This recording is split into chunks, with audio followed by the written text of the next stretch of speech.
नमस्कार। आकाशवाणी जयपुर अजमेर से प्रस्तुत हैं प्रादेशिक समाचार।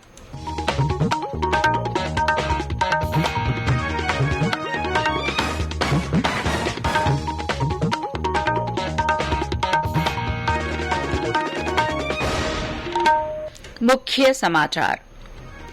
उपराष्ट्रपति जगदीप धनखड़ ने कहा है कि संसद और विधान परिषदों द्वारा देश हित में लिए जाने वाले निर्णयों से देश लगातार सशक्त हो रहा है। मुख्यमंत्री अशोक गहलोत ने आज जयपुर में राजस्थान मिशन 2030 का शुभारंभ किया। केंद्रीय जल शक्ति मंत्री गजेंद्र सिंह शेखावत ने कहा है कि राजस्थान की महत्वपूर्ण परियोजना ईआरसीपी की नए सिरे से संकल्पना की जा रही है।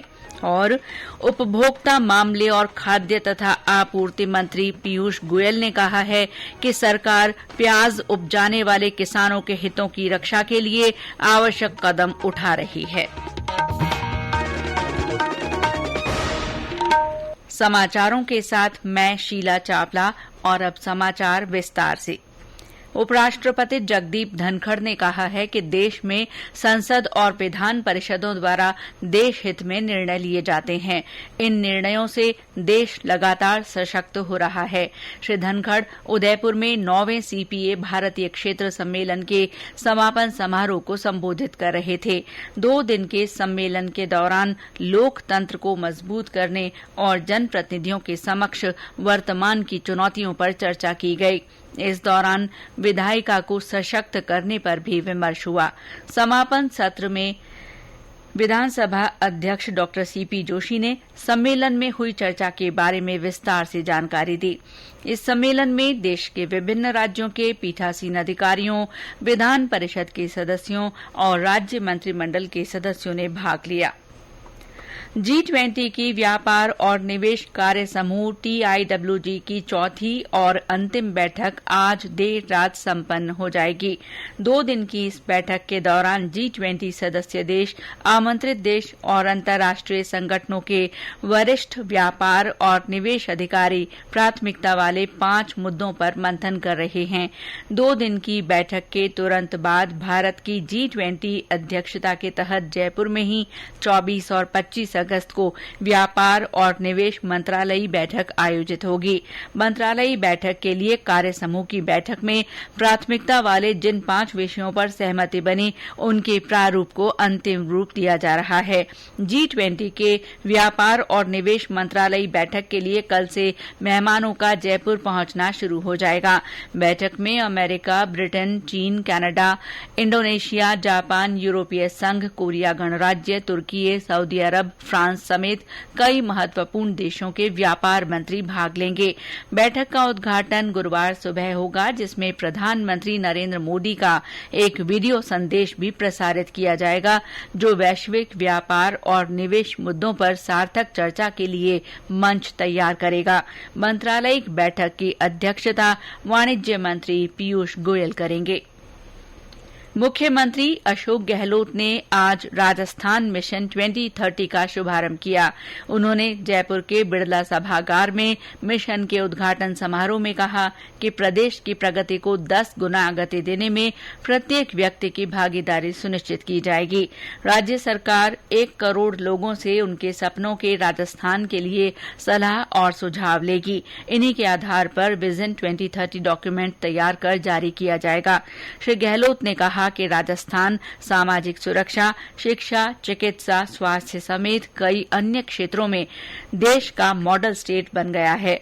वर्ष 2030 के राजस्थान के सपने को विजन 2030 डॉक्यूमेंट के जरिए साकार करना है। उन्होंने कहा कि इस मिशन में राज्य के प्रत्येक नागरिक की भूमिका होनी चाहिए। हमारी जो सोच है वो है किस प्रकार हर परिवार कम से कम जिंदगी जीने का जो मिनिमम उसका रिक्वायरमेंट वो पूरा हो सके। 2030 ये सबके लिए है, राजस्थान वासियों के लिए है। छात्र है, युवा है, मजदूर संगठन है, एनजीओ है, प्रोफेसर है, लेखक, पत्रकार, साहित्यकार, कोई सा नहीं हो इसके अंदर। पक्ष विपक्ष सब मिलके ही तो राजस्थान की बात करें। ये कोई व्यक्तिगत एजेंडा मिला नहीं है। ये एजेंडा राजस्थान वासी का होना चाहिए, तब जाकर के मिशन 2030 कामयाब होगा। डॉक्टर एपीजे अब्दुल कलाम ने भी कहा था, सपना देखना सीखो। कोई बात लागू होती हम सब पर। मुख्यमंत्री ने कार्यक्रम में विशेषज्ञों, अधिकारियों, गैर सरकारी संगठनों, युवाओं, महिलाओं, विद्यार्थियों और आमजन से संवाद किया। सभी 50 जिलों से जनप्रतिनिधि, अधिकारी और आमजन वीसी के माध्यम से जुड़े। इस दौरान मुख्यमंत्री ने उदयपुर के राजकीय मीरा कन्या महाविद्यालय को स्नातकोत्तर महाविद्यालय में क्रमोन्नत करने की घोषणा भी की। ये समाचार आकाशवाणी जयपुर अजमेर से प्रसारित किए जा रहे हैं। केंद्रीय जल शक्ति मंत्री गजेंद्र सिंह शेखावत ने कहा है कि राजस्थान की महत्वपूर्ण परियोजना ईआरसीपी की नए सिरे से संकल्पना की जा रही है। आज दौसा में पत्रकारों के साथ बातचीत में श्री शेखावत ने कहा कि ईआरसीपी को पूर्व प्रधानमंत्री अटल बिहारी वाजपेयी की नदी जोड़ो परियोजना के साथ जोड़कर तैयार किया जाएगा। उन्होंने कहा कि प्रधानमंत्री नरेंद्र मोदी ने नए रूप में ईआरसीपी की परिकल्पना की है।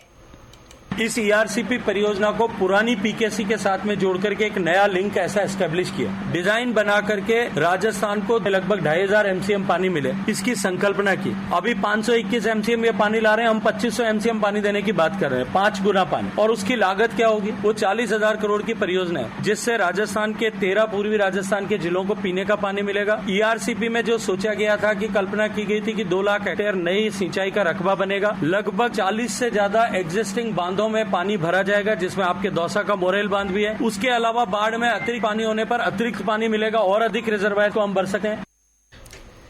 उपभोक्ता मामले और खाद्य तथा आपूर्ति मंत्री पीयूष गोयल ने कहा है कि सरकार प्याज उपजाने वाले किसानों के हितों की रक्षा के लिए आवश्यक कदम उठा रही है। उन्होंने कहा कि उपभोक्ताओं के हित में प्याज की बढ़ती कीमतों में कमी लाने के प्रयास भी किए गए हैं। श्री गोयल ने कहा कि अभी तक 3 लाख मीट्रिक टन प्याज की खरीद की गई है और इसके अतिरिक्त 2 लाख मीट्रिक टन और प्याज की खरीद की प्रक्रिया शुरू कर दी गई है। उन्होंने बताया कि बाद में यदि आने वाले समय में आवश्यकता हुई तो 2 लाख मीट्रिक टन अतिरिक्त प्याज खरीदा जाएगा। श्री गोयल ने बताया कि प्याज की खरीद 2,410 रुपए प्रति क्विंटल की दर से की जा रही है। उन्होंने किसानों से इसी कीमत पर प्याज बेचने की अपील की। श्री गोयल ने कहा कि खुदरा ग्राहकों को 25 रुपए प्रति किलो की रियायती दर से प्याज की बिक्री की जा रही है। राष्ट्रीय उपभोक्ता सहकारी संघ के मोबाइल वैन और खुदरा बिक्री केंद्रों के जरिए इस कीमत पर प्याज बेची जा रही है। उन्होंने कहा कि सरकार के दखल से देश में टमाटर की कीमतों में कमी लाने में भी मदद मिली है। केंद्रीय सूचना, प्रसारण, खेल और युवा मामलों के मंत्री अनुराग ठाकुर कल से 2 दिन की यात्रा पर जयपुर आ रहे हैं। वे कल सुबह जयपुर पहुंचेंगे। इसके बाद वे एसएमएस स्टेडियम में आयोजित होने वाले समारोह में राज्य के 33 जिलों में खेलो इंडिया केंद्रों का शुभारंभ करेंगे। इसके बाद दोपहर में बिड़ला ऑडिटोरियम में आयोजित होने वाले युवा प्रतिनिधि सम्मेलन को संबोधित करेंगे। कल शाम को केंद्रीय मंत्री दूरदर्शन केंद्र में आकाशवाणी, दूरदर्शन और पत्र सूचना कार्यालय के अधिकारियों के साथ चर्चा करेंगे। गुरुवार सुबह श्री ठाकुर जयपुर के निम्स विश्वविद्यालय में आयोजित होने वाले राज्य स्तरीय युवा उत्सव को संबोधित करेंगे। दौसा जिले में मंडावर रोड पर आज 1:30 बजे हुए भीषण सड़क हादसे में 6 लोगों की मौत हो गई और 8 लोग घायल हो गए। हादसा महुआ अलवर स्टेट हाईवे पर उकरूंद गांव के पास उस समय हुआ जब कोल्ड ड्रिंक से भरे ट्रक ने सवारियों से भरी जीप को टक्कर मार दी। टक्कर इतनी जबरदस्त थी कि इससे ट्रक पलट गया और जीप के परखचे उड़ गए। 4 लोगों ने मौके पर ही दम तोड़ दिया। कई शव जीप में ही फंस गए। मौके पर चीख पुकार मच गई।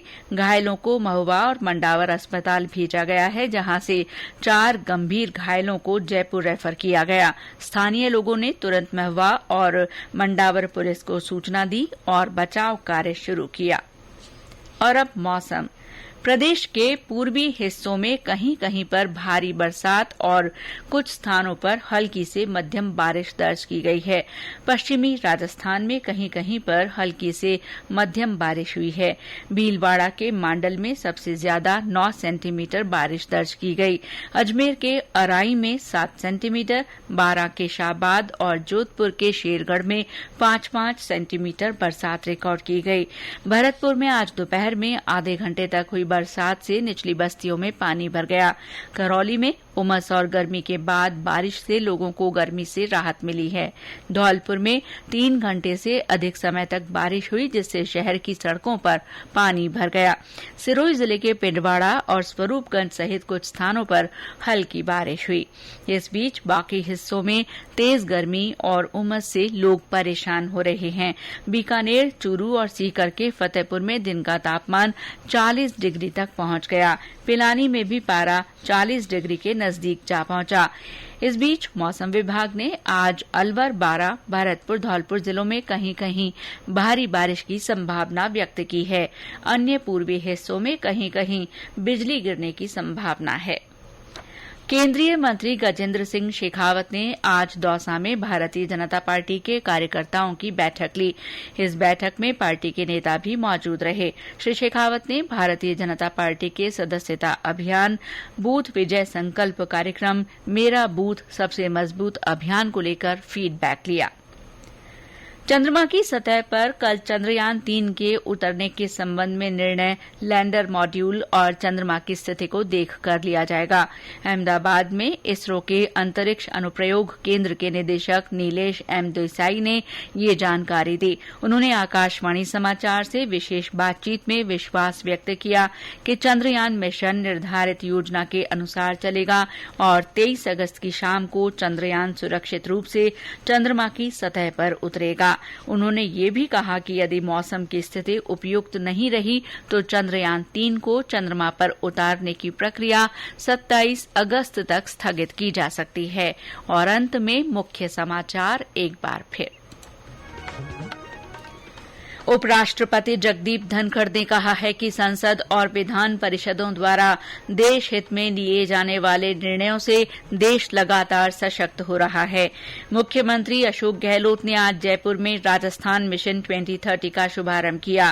केंद्रीय जल शक्ति मंत्री गजेंद्र सिंह शेखावत ने कहा है कि राजस्थान की महत्वपूर्ण परियोजना ERCP की नए सिरे से संकल्पना की जा रही है।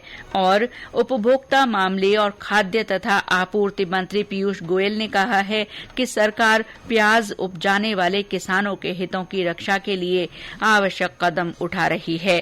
इसके साथ ही प्रादेशिक समाचार बुलेटिन समाप्त हुआ। नमस्कार।